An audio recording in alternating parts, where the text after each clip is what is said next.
Serial मन अति सुंदर में अब राधिका ने रानी की सच्चाई पूरे बंसल परिवार के सामने ला ही दी। जैसे ही पूरे बंसल परिवार को पता चला कि रानी प्रेग्नेंट नहीं है, रानी सिर्फ नाटक कर रही है, तो पूरे परिवार ने जो फैसला लिया, रानी का पैरों के नीचे से जमीन खिसक गई। रानी के ऊपर बहुत बड़ी मुसीबत खड़ी हो गई है। रानी अब डर के मारे थर-थर कांपने लगी है।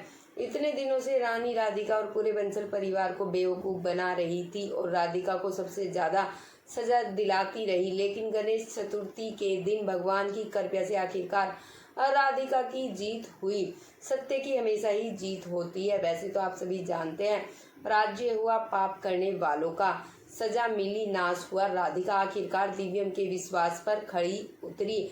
राधिका जैसे ही पूरे बंसल परिवार को रानी की प्रेगनेंसी रिपोर्ट दिखाती है तो रानी तो हक्की बक्की रह जाती है। उसके तो भाई होश ही उड़ जाते हैं। रानी कहती है कि भैया यह झूठ है, लेकिन अब जैसे ही दिव्यम को शक हुआ तो दिव्यम तुरंत ही डॉक्टर को बुला करके फिर से रानी का चेकअप करवाया। सबकी आंखों के सामने जैसे ही रानी का रिपोर्ट आया तो अब रानी को कोई भी बहाना नहीं मिला। दिव्यम ने कहा, मैं रानी का थोड़ी सेकंड के लिए भी शक्ल नहीं देख सकता हूँ। रानी के भाई लोगों को जैसे ही पता चला कि रानी प्रेग्नेंट नहीं है और बंसल परिवार वाले झूठी आरोप की वजह से पुलिस को भी बुला रहे हैं, तो रानी के दोनों भाई फरार हो जाते हैं। रानी अकेली पड़ जाती है। रानी भी डर के मारे थर-थर कांपने लगती है। रानी यहाँ पर भी रानी हिम्मत जुटाती है, लेकिन दिव्यम और दादी को जैसे ही पता चलता है, दोनों ने फैसला किया कि रानी अब इस घर से अभी के अभी निकल जाएगी। सुजाता फिर से रानी को बचाने की कोशिश करती है, लेकिन दादी कहती है कि सुजाता, आज तुम एक शब्द भी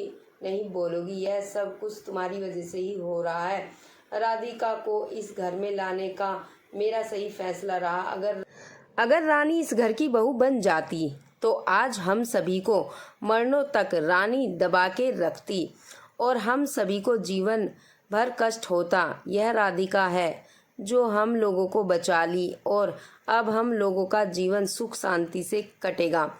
यहाँ पर सुजाता कुछ नहीं बोलती और दादी के डर से दादी कहती है कि सुजाता, अगर फिर भी अभी तुम रानी को बचाने की कोशिश करती हो तो तुमको भी अभी रानी के साथ ही घर से बाहर जाना होगा। इसलिए सुजाता तो भाई डर जाती है, कुछ नहीं कहती है। यहाँ पर जग्गू भी ठीक हो जाते हैं और रानी की सारी सच्चाई बता देते हैं। गणपति बाबा की कृपा से यहाँ पर जग्गू ठीक हो जाते हैं और राधिका के बारे में जग्गू सबको बता देते हैं, जिसकी वजह से दिव्यम यहाँ पर कहता है कि माँ, कहीं आपका भी तो कोई चाल नहीं था।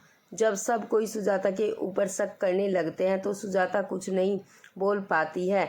आगे देखना काफ़ी ज़्यादा इंटरेस्टिंग होने वाला है कि आखिर आगे कहानी में अब कौन सा मोड़ आने वाला है। फिलहाल अभी तक के लिए इतना ही। आगे की कहानी को जानने के लिए कर लीजिए चैनल को सब्सक्राइब, बेल आइकन को ऑन करना ना भूले। वीडियो को लाइक, ज़्यादा से ज़्यादा शेयर ज़रूर करें।